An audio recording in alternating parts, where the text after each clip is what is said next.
Howdy, tubers and footers. How's it going? Well, it's like 1 and 2 in the morning. I don't know. I can't sleep. It doesn't matter. Who's looking at the clock at this point? So, why don't we go ahead and have a walkie down memory lanes? As long as I have some memories left. So, I was talking about my friend who refused to drink water, and her and I have a lot of good fun times out in the wilds. And this one, I'm gonna one of our hikes. After I got her, drinking water, and she was really enjoying our hikes and stuff together, and so we were both maid of honor in each other's wedding, and so that's how far our friendship went.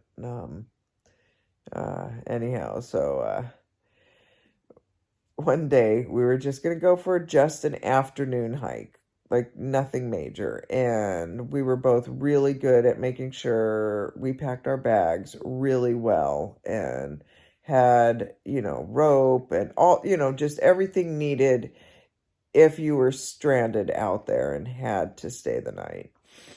And so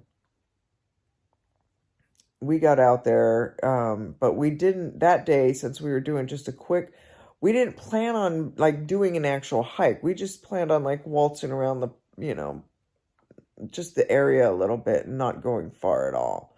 And it was a beautiful day, and and I had just gotten off work early, and that's what started the whole thing. Was I got the afternoon off, and so it was like, oh, let's just go take advantage of this. And so we got up to Flat Top, and we went off trail, because that's what we did. We didn't hike the normal trail at Flat Top. We went out behind and went up like O'Malley Peak and back in that area. And so we were just, walking along, and we were on a different trail that we had ever been on, and they had signs, to this lake that we had been wanting to go to for a long time. And we thought, oh, well, that's not that far. Let's go for it. Well, duh. Not that far, but yeah, the terrain.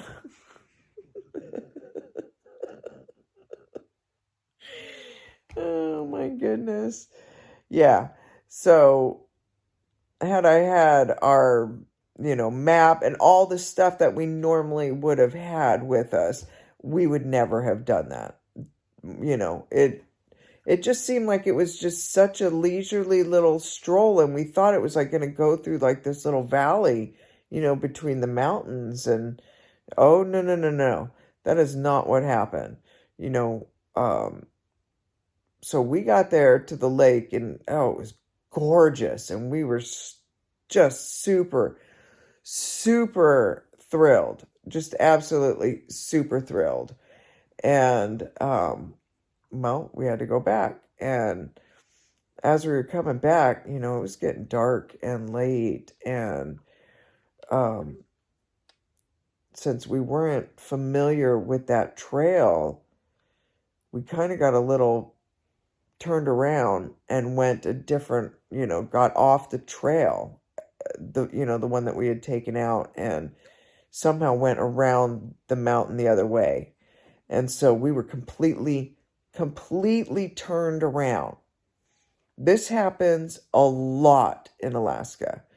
So that, missing in Alaska stories and stuff is a little frustrating, because they, like they've got that triangle. Well, they forget to tell you that triangle covers most of Alaska, and it also includes most of the population of Alaska. So it's really extremely misleading. Also, the other thing about that is it also includes all of the missing reports. It doesn't discount the people that were found or came home or, whatever. So there's a lot of hype about Alaska that it doesn't need to be there because there's enough danger and mystery and all that stuff without it. So, anyhow, we got turned around. And so it was getting later and later and later, and her husband was starting to panic. I was single, so I didn't have that problem, but her husband was, of course, starting to panic. And she was getting worried, and I was getting worried because we were at this point lost. I mean, I knew where we were, but I didn't know where we were. And so that was one of those moments in my life where, you're, all of your planning and dedication and all of that, it comes crashing down. And I was really hard on myself for being so stupid for just doing that. Not, we should have packed our bags as we normally would have, for a regular hike. And so, it was just a really hard lesson learned, and Alaska is not the state to be learning lessons like that, anyhow. So, and I knew better. I knew better. And so, I was kicking myself the whole time, and I was apologizing, and I just felt so bad and so dumb and just, oh gosh, I felt so stupid. And I just felt like I've got my best friend's life in my hands right now. And if anything happens to her, I will never be able to look her husband in the eye. And I just felt horrible. And so I had to get my crap together. So I started looking around and really focusing. And it was like, okay, I think I know where we are. We just got to go up over this ridge. And once we get up there, I will know for sure.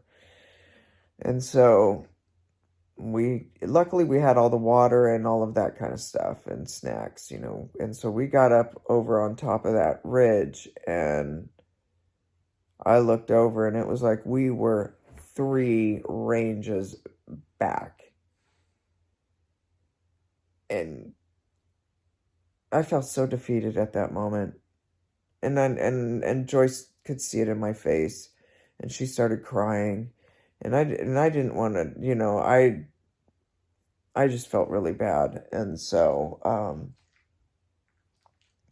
I tried to keep it together as much as I could. And of course I had my casul with me because I never went anywhere without that thing. And so,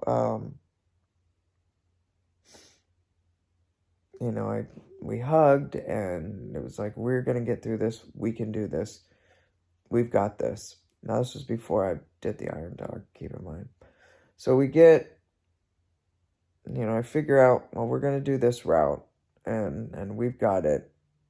It's just going to take us a long time because we are way back here. We got twisted and turned around and all screwed off into the woods. And so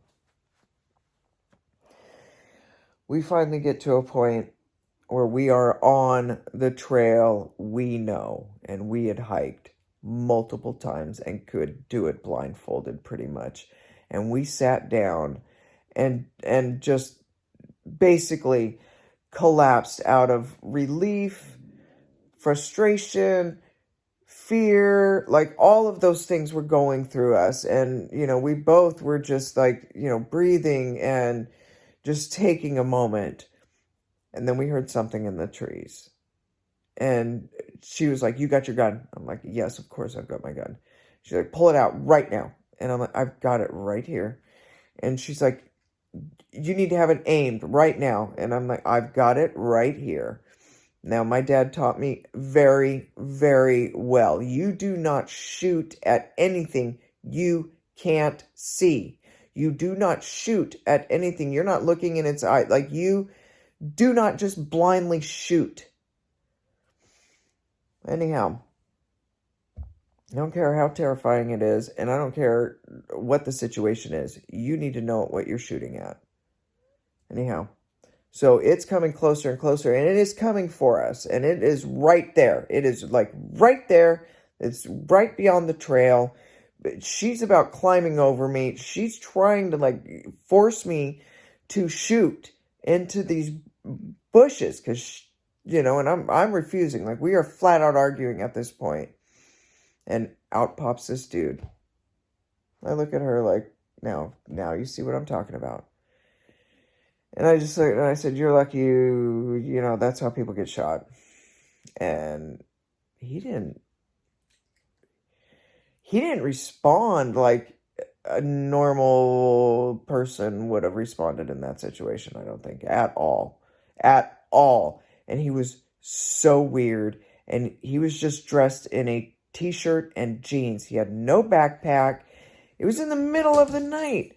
Out in the, like, seriously, it was the most weird. It was weird. But seeing that other person gave us both a sigh of relief because there was someone else on that trail that night. And it was like, okay, we're not alone. Everything's good. We are going to get back home fine. And we trotted right behind that dude, and he just disappeared. Like, he just literally vanished in front of us, like, around the corner, and he was gone. So, we were really thankful. We got home. Her husband fed us a big, huge meal. And, the other thing I forgot to mention, on our way up to there was someone was having this big, huge wedding at their nice big house up on Hillside. And, it was gorgeous. The setting was absolutely stunning. And both of us were just in awe of it, and we slowed down and we're just, wow, like, as far as weddings go, that's the reception place to have. And so, we went up and got hike, and we come back, had, finished eating, and then I was driving home. Now, I had over an hour drive home because I commuted out, from Wasilla to Anchorage. And so, on the way out, someone from that wedding had gotten into an accident and had died. And so they had shut the roads down. And in Alaska, they have one road in, one road out. And so if they shut the roads down, you're done. Like, either you find a way to get on the other lane and out, or you're just parked waiting. And so I was so whooped by this point. I just pulled over with the rest of the truckers and all the other vehicles and just pulled over, pulled the emergency brake, locked my doors, and crashed. Next thing I know, I wake up and I can hear vehicles, and it is almost, like the mid-morning, and it is like, oh, whoops. I snoozed right through it anyhow. Got home and got in my bed and crashed. I didn't even have my dog on that hike. So yeah, it was that was a crazy, crazy night. And I learned a lot and had a real hard knock lesson, So there was a lot that we discovered about each other that night, needless to say. So, alrighty, well, I hope you enjoyed that walk down memory lane. I don't know, I might do a few more of these while I'm sitting out here unable to sleep. Alright, I'll talk to you later. See you, tubers and footers.